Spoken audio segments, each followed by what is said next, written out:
Well, hello again. Welcome back to the Playbook. Last week we talked about why people invest. We talked about freedom, about choice, about buying your time back. Today we're going to talk about the mechanism that makes all of that possible. It's called compound interest. Section 2, the power of time. Imagine three people, same age, same income, different decisions. Let's call them Alice, Bob, and Brian. All three earn $50,000 per year. All three decide to invest $5,000 per year. That's 10% of their income, a reasonable amount, not extreme. Now here's where they differ. Alice starts investing at age 25. She does this consistently for 10 years. Then she stops. She gets tired. She needs the money. Life happens. So she invests $5,000 per year from age 25 to 35. That's 10 years. Total invested, $50,000. Then she stops. She puts the money in a safe place and leaves it alone. Bob starts later. He doesn't start until age 35. But once he starts, he's more disciplined. He invests $5,000 per year from age 35 until age 65. That's 30 years. Total invested, $150,000. He invests 3 times as much as Alice. Brian is somewhere in the middle. He starts at age 30 and invests $5,000 per year until age 60. That's 30 years. Total invested, $150,000. Same as Bob. Now let's say all three investments grow at 10% per year. This is the historical average of the stock market. This is reasonable. This is not optimistic. By age 65, how much do they have? Alice invested $50,000. But her money grew for 30 years after she stopped investing. Her $50,000 became approximately $1.53 million. Bob invested $150,000. He invested 3 times as much as Alice, and he was consistent for 30 years. His $150,000 became approximately $900,000. Brian invested $150,000, the same as Bob. But he started 5 years later and stopped 5 years earlier. His money became approximately $1.47 million. Think about what just happened. Alice invested the least, only $50,000. Yet by age 65, she has over $1.53 million. That's a 30 times return on her money. Brian invested 3 times as much, and he became a millionaire. That's the power of consistent investing. But here's the part that should grab you. Bob invested the same as Brian, $150,000. But because he started 5 years later, he ended up with $900,000, $570,000 less than someone who invested the exact same amount he did. This is not because Brian was smarter. This is not because he was luckier. This is because his money had 5 more years to compound. 5 years. That's all the difference. And if Alice had kept investing, if she hadn't stopped at 35 but continued until 65, she would have had nearly $2.5 million by 65. $2.5 million from investing $5,000 per year for 40 years. Section 3, the mechanics. Now, let me explain why this happens, because the mathematics are almost magical. When you invest money, it doesn't just sit there. It grows. Let's say it grows at 10% per year. That's the historical average. Year 1, you invest $5,000. It earns 10%. That's $500 in earnings. Your total, $5,500. Year 2, you invest another $5,000. But now your first $5,500 earns 10%. That's $550.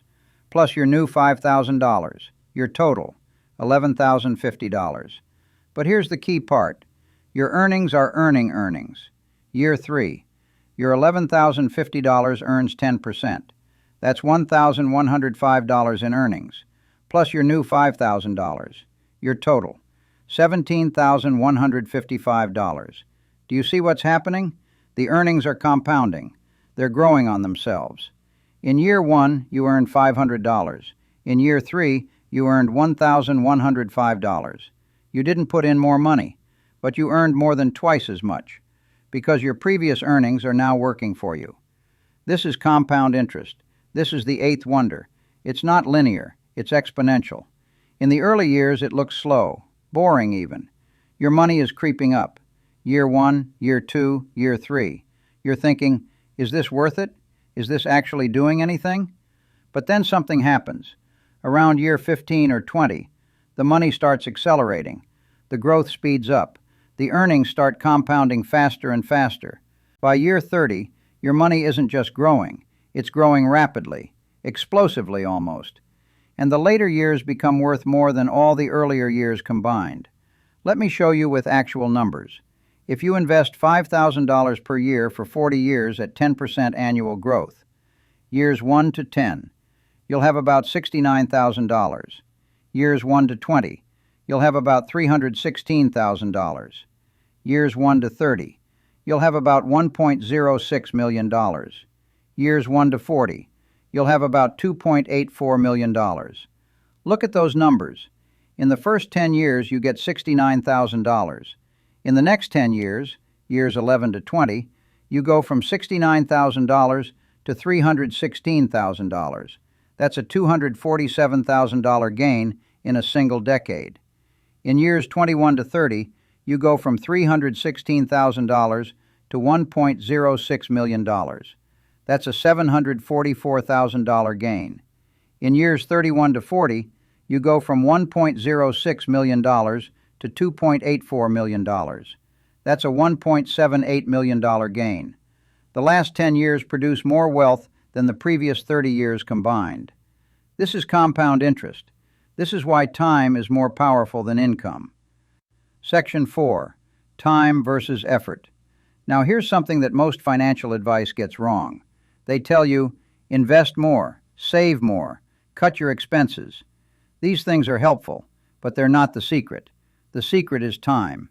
Time beats effort every time. Now, you cannot control how hard you work. You can work hard, but you might not earn much. You might be a teacher or a nurse or a farmer. You work extremely hard, but don't earn a huge income. The good news, you don't need a huge income to become wealthy. You need time and consistency. And here's the problem. Most people feel like they don't have time. They're young. They have their whole lives ahead of them. So they think, I'll start investing next year or the year after, when I'm more stable, when I earn more. And then they're 35, and they think, I'll start when I pay off my house, or my car, or my student loans. And then they're 45, and suddenly they realize they've wasted 20 years. And compound interest, this most powerful force in building wealth, has been compounding against them, not for them. Section 5. The interruption. Now there's one more thing you need to understand about compound interest. It's fragile. Despite being the most powerful force in investing, it's incredibly fragile. It can be interrupted. You don't have to stop investing entirely. You just have to interrupt it. You invest for 10 years. You're on track. Then the stock market crashes. You panic. You sell everything. You wait for it to stabilize. Now you've interrupted the compounding. Your money is in cash, earning nothing while it waits. The market recovers, but you've missed the recovery. By the time you feel safe enough to get back in, months have passed, a year, sometimes years. You just lost decades of compounding from that single decision. Or you invest for years and then you need the money, a medical emergency, a job loss, an opportunity you don't want to miss. You withdraw from your investments early, pay taxes on the gains, and pay penalties. The compounding is interrupted. Or you invest consistently, but then you think you're smarter than the market. You try to time it. You sell when the market is high. You wait to buy back in when it's low. But you miss the timing. You buy high and sell low, which is the opposite of what you're supposed to do. The compounding is interrupted. The first rule of compounding is never interrupt it. Think about that. The first rule. Not the second rule, not a suggestion. The first rule. Never interrupt the compounding. Don't panic sell.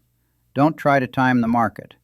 Don't withdraw early for emergencies unless they're genuine life or death situations. Just let it compound. Let time do its work. So here's what I want you to understand about compound interest. It's not complicated. It's not mystical. It's simple mathematics. Money grows. The growth earns more growth. The more growth earns even more growth. This continues for years and decades. In the early years, it feels slow. You wonder if it's worth it. In the later years, it becomes extraordinary. It becomes the difference between desperation and freedom. And the sooner you start, the less you have to contribute. A person who starts at 25 and invests $5,000 per year for 40 years can end up wealthier than a person who starts at 35 and invests $20,000 per year for 30 years. Same starting salary, different time horizons, dramatically different outcomes. This is why I told you in the last video, the most important decision you make is not what to invest in, it's when to start. Starting early is everything. It doesn't matter if you start with $100 or $500 or $5,000 per year. It matters that you start, and it matters that you never interrupt the compounding. The eighth wonder is waiting for you. Time is your ally. Money working for you, earning earnings that earn more earnings. This is how ordinary people become wealthy, but only if they start, and only if they never interrupt it. The question is not whether compound interest works. It does. The question is whether you'll let it work for you. Next week, we're going to talk about what you're actually buying when you invest, because it's not what most people think. Until then, think about compound interest. Think about starting. Think about never interrupting it. That's where the real wealth comes from.